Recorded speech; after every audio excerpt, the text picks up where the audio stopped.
How's it going, everybody? This is S3 Todd coming at you with a different type of video. Most of my videos so far has been covering college football, but this, as a Red Sox fan, is a different video. I've been a Red Sox fan my whole life. Don't say anything about bandwagon. I don't want to get into it really, but I've been a Red Sox fan my whole life. I'm from Alabama. Don't ask me why.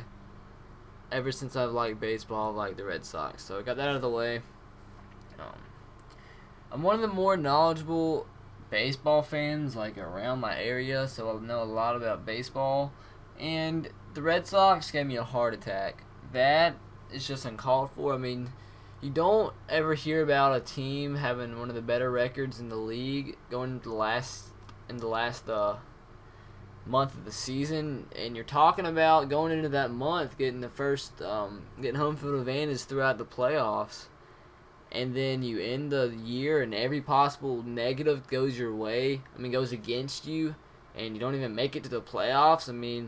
I seriously think I had a heart attack. I wanted to know what the symptoms of a stroke were.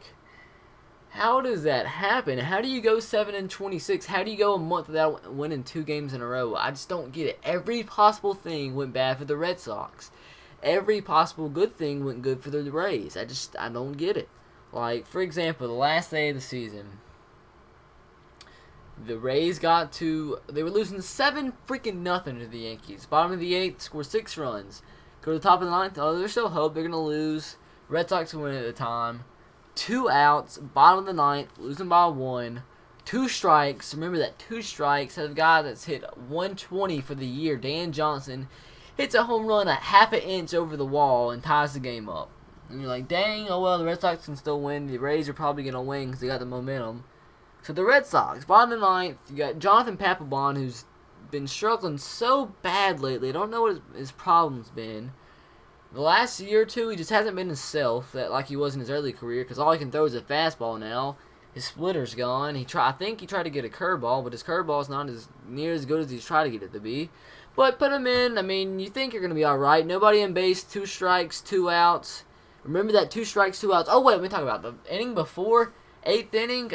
Marco Scudero's he's a hit and run. He's easy, can score. Guy hits a double, ball goes to the wall. You think for sure he can easily score, but no, he has to hesitate after stealing the base. Well, it was a hit and run, like I said. He hesitates and gets thrown out. So he could have been up by 2, but oh no, you can't. The Red Sox, everything has to go bad for him. So in the bottom of the 9th, they're like, oh well, they can still win. They can play tomorrow at least. 2 outs, 2 strikes. Got to double. You're like, oh god, and here we go again. Next guy, double. And you're like, oh! And you just, oh, of course this has happened in the Red Sox. Of course, they can't do that bad and still go to the playoffs. And then, next guy hits a single, they lose. And you're like, F! And you're like, oh, well, the Rays might lose still, so don't lose hope yet. 3 minutes after they lose, I'm sitting there typing on a post on Facebook to a friend saying it's not out until the Rays win. As I'm typing that, Evan Longoria hits a home run, and I have a heart attack, and I think I died twice. I don't realize how every possible thing went wrong. It just makes no sense, but it happened, and we're at this state now where Terry Francona and the Red Sox mutually agreed to part ways. He's probably one of the better Red Sox managers in history.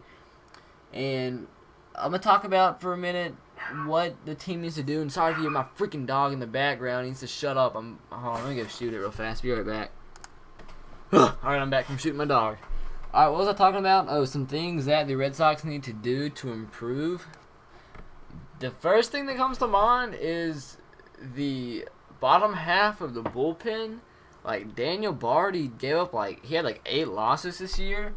Either figure out what you're going to do with Jonathan Papelbon, either get him straight or release him or do something, because honestly, he's not great at all to me anymore. He used to be one of the premier closers in baseball in his young years, and now he's you expect him to give up a save more than you expect him to actually close out a game.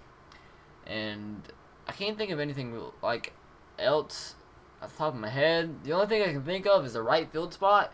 J.D. Drew is getting washed up and didn't have that great of a season, so maybe think about getting a right fielder and a left-handed bat or something.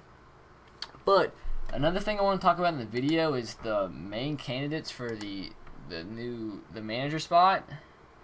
And from what I've heard right now, there's 4 main guys they're thinking about. It might expand to a few more lists, but there's a big list to start out with. And from what I've heard now, it's cut down to a list of like 4 or 5.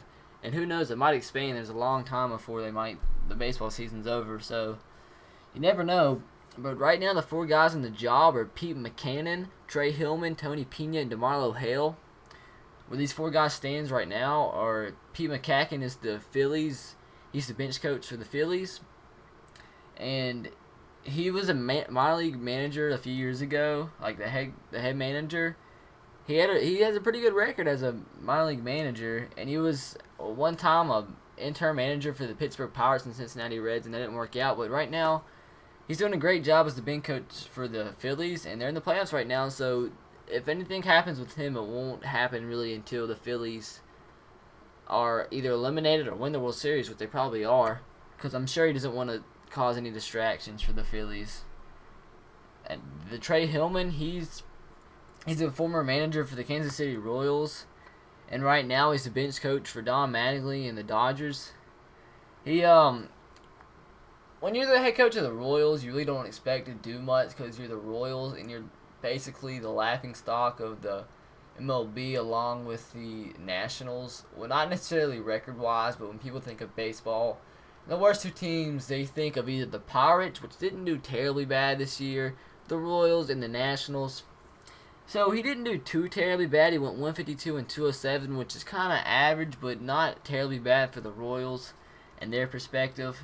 He managed them for like 3 seasons, and a few years ago he managed a Japanese team, and they won a title with them. So he knows Japanese baseball. Maybe he can actually get Daisuke to pitch a game. So he'd be a good guy for the job, I believe. Tony Pena, he's the coach. He used to play for the Red Sox. And at one time he was the manager for the Royals, and I can't remember if he got fired or he just left. But now he's the bench coach for the Yankees. Yeah, I know the Yankees, but still he'd be a good guy for the job, I believe. He was a really good coach, I believe, for the Royals, even though, like I said, the Royals, with Trey Hillman, same exact concept. But sorry about that, somebody just messaged me on Facebook. But he's also a top candidate for the White Sox job, so whoever wants him needs to act fast. But I think he'd be a pretty good guy for the job, one of the better ones out there. And this guy, I believe, would be the best guy for the job, and he's already a coach of the Red Sox, DeMarlo Hale. I believe promote from within, a guy who knows the players better would be than bringing a guy in. If they're bringing a guy in, I believe the best guy would be Joe Torre, but I believe they've already said he wouldn't be the guy for the job. I think they already ruled him out of it as a possibility. But the only guy I'd actually really want to see come in would be Joe Torre, because he's a great coach. He can do whatever with players, multimillionaires playing baseball all together, trying to get them together. And he did that with the Yankees, who won 8 million championships. But right now, DeMarlo Hale is the bench coach. He's a great coach, and he'll more than likely get a chance to interview for the job. And he's probably right up there as one of the top candidates. They just want to see how the outsiders look rather than him. But I think he'd be a better guy because he actually knows the players. And before being the bench coach, which he was the past year, he was the third base coach. He was actually a pretty good third base coach. And, he knows, like I said, he knows the atmosphere of the club. He knows the players well. So if he seems like the guy for the job, I'd give it to him as quickly as possible. And the surge probably is going to take a while because Theo Epstein knows Boston's a big priority. Some coaches might not want to take the chance. You got everybody looking down at you. Wondering how you're going to do next year, bouncing off as with Terry Francona leaving as the head manager. Why am I saying head manager? The manager. I think I'm saying head coach for football.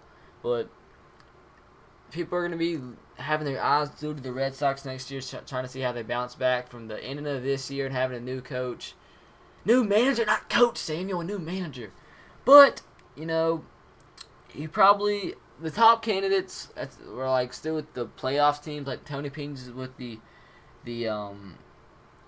Yankees and Pete Mackanin's with the Phillies. So the top candidates it's probably going to be after the playoffs are over until they name a manager, but that will come. You got my opinion what the Red Sox need to do. Hopefully they'll get the right guy. Personally, I believe DeMarlo Hale will be the better guy for the job. Everybody in Red Sox Nation more than likely knows who DeMarlo Hill is, so he would be in unfamiliar territory to anybody. So, guess that's it, guys. Hopefully the Red Sox can get it together over the offseason, add some pieces to the puzzle that will not affect the team like they did this year going down the stretch. So that's it, guys. Hope you guys enjoyed, and I'll see you next time.